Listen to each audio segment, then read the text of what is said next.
All right, good morning. Today is November 22nd and Tuesday. Um, so what I'm getting ready to do now is I've already collected some of the wort from the brew kettle, and I'm at 65 degrees right now because it got very cold last night. So I'm definitely down within pitching temperature. So what I did is I collected some beer in my hydrometer unit. So I'm taking a reading of what the original gravity is. I'm using it instead of the refractometer because I think it's actually more accurate. And I was able to use this as a means of getting some wort down in this flask to get that reading. So I've got it sitting over here, and I'm a little bit surprised that it's not higher than it is. But right here it is, and it's, let me look at it again. I think it's reading 1.060. So give this a spin, try to get it to center itself. Get over there. Well, yeah. I'm not gonna bore you with that, but it's 1.060, so I'm gonna record that. And so what I've got going on as well is I'm sanitizing my primary fermenter. Let me just take the camera over here. So I've got that in here, filled it with water, and then added my Star San sanitizer. And then I've got my oxygen here as well. So it's sanitizing that little diffuser down there. So the next step is I'll use my pump to get the water back out of that vessel, and then I'll transfer the wort into the primary fermenter, and I've already gotten the reading, so then I'll just add some oxygen to it before I pitch the yeast. Okay, here we go. All right, so now I'm going to transfer the wort from the brew kettle into the primary fermenter. Here we go.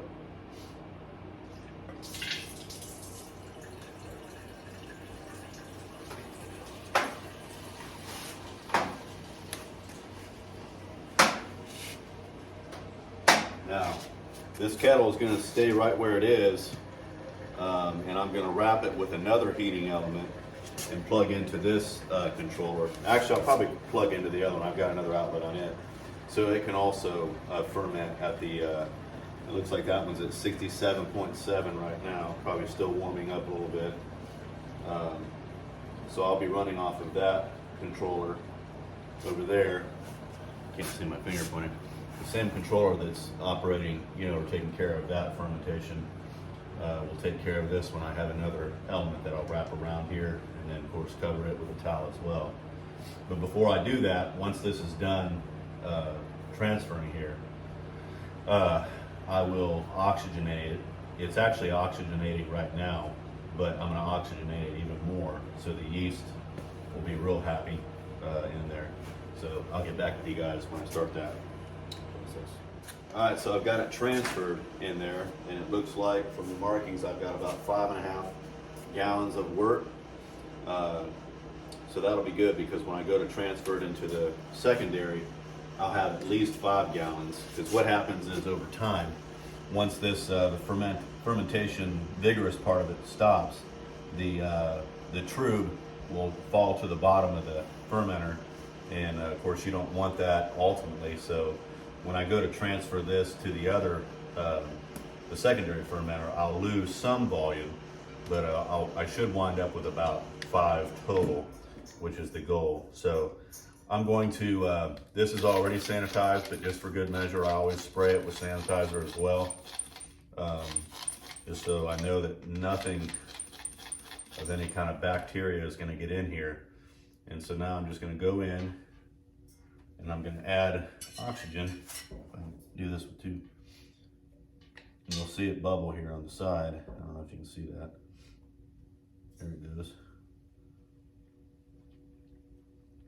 And so at that rate, I'm just going to move the wand around in there, kind of get down into the deepest part of it, and then just all around, just for about 30 seconds.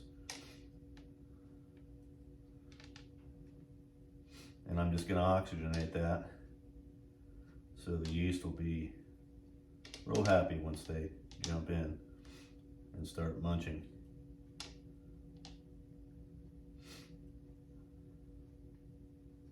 And that's about enough there.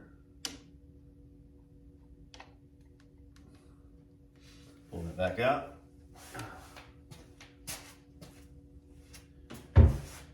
And now, at this point, it's time to pitch the yeast. So I'll get back with you here in a second. All right, I got my Cephali S05 here. And since my gravity reading is 1.060, that's kind of the threshold where I can, where I kind of stop for how much yeast I'm going to pitch. So because it's 1.060 or less in the gravity reading, I'll just pitch one packet. If it was higher than 1.060, normally what I would do is make a yeast starter, which involves putting a packet of yeast in a flask where there's dry malt extract, and actually bringing the water to a boil with the dry malt extract in there, and then cooling it down, pitching the yeast, and then letting that yeast get jump started and proliferate or multiply by the process of consuming the sugars in that flask. It's called a yeast starter. So whenever I have a high gravity beer, anything above 1.060, I would do that. I would do a yeast starter, but since this is 1.060 on the dot, I'm just going to do this one pack. So it's just that you can hydrate this stuff first with purified water, or it says right on the packet you can pitch right in it. So that's what I'm going to do. I usually don't do it this way, but I'm going to go ahead and just pitch right into the wort. And this has been sanitized as well as the scissors that made the cut. So again, sanitization is key. So I'm just going to pitch this here into the wort. And I don't need to mix it in or anything like that. It's gonna hydrate itself by sitting there over time, and it'll begin to move around on its own, because it's gonna start consuming all the sugar that's in there, and that's of course the process of what creates the alcohol, the fermentation process. So at this point, all I'm going to do is put my my heater cover over it, attach that, hook into the controller, and then cover it with a towel. Of course, put an airlock on the top and so forth, like the other ones. I'm going to go ahead and use that bottle for a blow-off. Same process, just in case I have a real vigorous fermentation process. So here we go. All right, so I've got the this little blanket. It's a plastic piece here. It's a heating pad that I wrap around.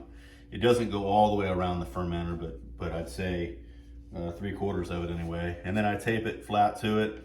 Because I have a probe already on the other fermenter that is monitoring temperature, I don't really need it here. It's basically going to go off of that, whatever that one is.